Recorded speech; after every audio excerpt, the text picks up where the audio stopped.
Medyo mabagal ng konti. Na-late ang iyong music, ha, DJ Chong?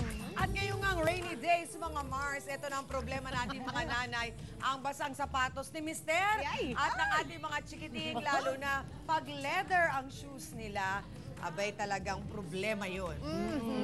Problema in many ways, di ba, Chang? Kaya naman, ngayong morning, tutulungan namin kayo kung paano mabilis na mapapatuyo ang mga yan at kung paano magiging looking at smelling new.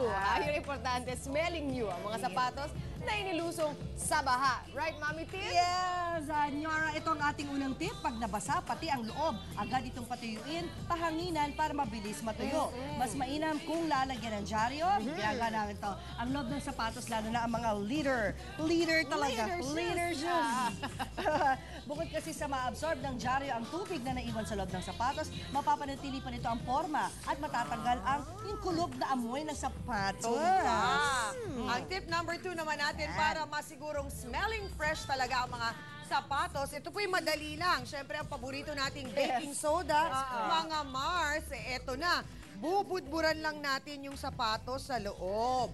Bakit kanyo? Masisip-sip kasi nito yung mabahong amoy ng nabasang sapatos. At pwede nyo rin itong gawin sa mga rubber shoes ng inyong mga binatilyo. Nako, kung minsan ginagawa kayo, diretso sa paa nila, Chang. Oo nga, why not? Bago magsuot ng medyas, maglagay mo ng baking soda. Di ba? Kasi kung minsan pagka yun na nga, pag madalas nababasa, kailangan ng konting remedy. Paano yung budbud dito? Best Yung friend kusina natin mo, yan, dinadala mo talaga dito sa Kumari. Yes. So, di ba? Ang ating best friend na baking soda. O, ayan, mga Mars. Binudbud natin, tapos medyo ibaba yung gano'n ng konti. Yun. Yan. Alright. At para maging looking new naman, ang mga sapatos ninyo, ito ang aming tip number 3.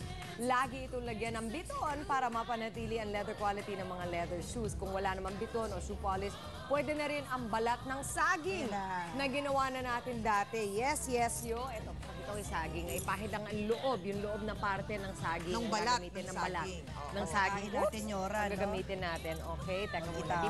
Dito ko lang hahawakan. Yan, ganun lang yun. No? Makikita nyo agad, di ba? Kitang-kita agad. Okay, pagka pinahid ang loob ng parte. Oo. Ang sapatos ni Mang Biton. Yun. Tapos babrasin nyo rin. Talagang Para nasa talaga sa, makita. putik ang bahagi ng... Babrasin nyo pa. Actually, ang binabrush dito yung ibang klase. Pag ganitong, anong tawag dito yung makintab? Yung Charol. Charol. Hindi masyado grade school binabrush. ako, charol lang. Charol. At pwede nyo rin gamitin, syempre, ang ating, isa rin sa lagi nating naaasahan ay ang ating petroleum jelly. Pahiran lang ng petroleum jelly ang leather shoes, tsaka naman brushin ito at punasan ng tuyong basahan. So para dito naman, mga Mars, pwede rin to. Yan. Ako, petroleum. Isa pang paborito natin, petroleum jelly. Ayan, nakikita nyo kagad na kumikintab na agad ang inyong mga leather shoes. So, maganda ang petroleum jelly dahil hindi lang nito pinapakintab ang leather shoes na poprotektahan din ang ating sapatos mula sa ulan. So, siguro pwede rito sa mga leather bags. Pwede Kung sa medyo, bags. masusugod sa matinding ulan.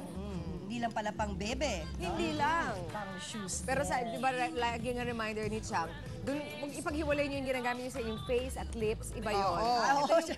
Oo, di ba? Usually, pagka yun pa-expire na, di ba, Chang, pwede yan. Yung medyo pa-expire na, yun ang pwede pong gamitin na sa inyong sapatos. Titignan ko yung chismis dito sa nagbabasa ka. entertainment page, no? Siyempre, dapat ugaliin natin mga misis na linisin ang mga yan bago itabi. Right. Oo, yun ang number 1 actually. Bago nyo itago, linisin na para pagkasuot, ready to wear agad. Diba, mga Mars? Mga simpleng solusyon sa pang-araw-araw na consumption ka. Ayaw lumabas. Konsumisyon. Tandaan yung mga kumare, bawat aberya, kayang-kaya. And of course, caring-carry natin yan. Bakit? Dahil nandito lang ang inyong tres kumares para magbigay ng useful tips sa inyo. O ayan mga kumare, kung may mga tips kayo na gusto ninyong i-share sa amin, pwede po yan. I-like lang ang aming official FB page. Just type www.facebook.com/goodmorningclubtv5 at mag-message o mag-post ng inyong mga very useful na suggestions. Yes, at maliban sa mga balita at latest na mga features, makikita rin sa aming Facebook fan page ang ilang mga exclusive behind the scenes na picture naming mga host. So, hindi ba? Tulad na lang ng picture na yan ni... Ako ba yan? Ni Chang Awe at saka ni Chef Ako at si Chef Raymar habang nagluluto ng cheesy torta kahapon. Talaga naman ang chalap-chalap nun. At syempre pa, Nyora, meron Oo, yun. Meron akong Yun, picture yung torta na ganun. hawak ang, ano ba hawak ko nun? Yung personalized Ay, ako bookmark. yan! Ay, Oo, senyora yan! hawak ko! Nalilito kayo? Hindi nyo kilala si Nyora, siya si Mamu? May pagkakalitong nangyayari. Ako po yun. Si Hawak-hawak Mamu ko yun, yung hindi si personalized Nyora. bookmarks na ginawa namin kahapon. Naalala Yeah. niyo? Tinuro natin sa inyo mga Right. bag. Naku, maganda Huwag kayo. kayong malito. Pati yung mga incriminating na mga picture, nako, yung mga pilyo at pilya ang aming staff dito. Kung minsan pinopost sila doon yung mga litratong ayaw namin ipakita sana, pero makikita ninyo. Kaya bisita lang kayo sa aming FB page, Gusto ha? mo makita kung gaano katako si Cheryl Cossi.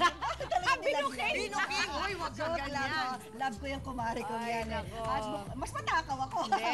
Wala eh, kung gano'ng kasarap kasi ang pinapakain Ang sa amin ni sa Chef Raymar. Yes, yun ang ibig sabihin nun. At bukod dyan sa mga incriminating photos na yan, ipopost din ho namin ang mga tips ngayong umaga. Kaya ano pang hinihintay nyo? Click that like button na. Ngayon naman, balikan na natin ang ating breakfast raid gang sa Montalban, Rizal. Ano ba mga happenings dyan? Kamusta kayo? Nagbabalik po si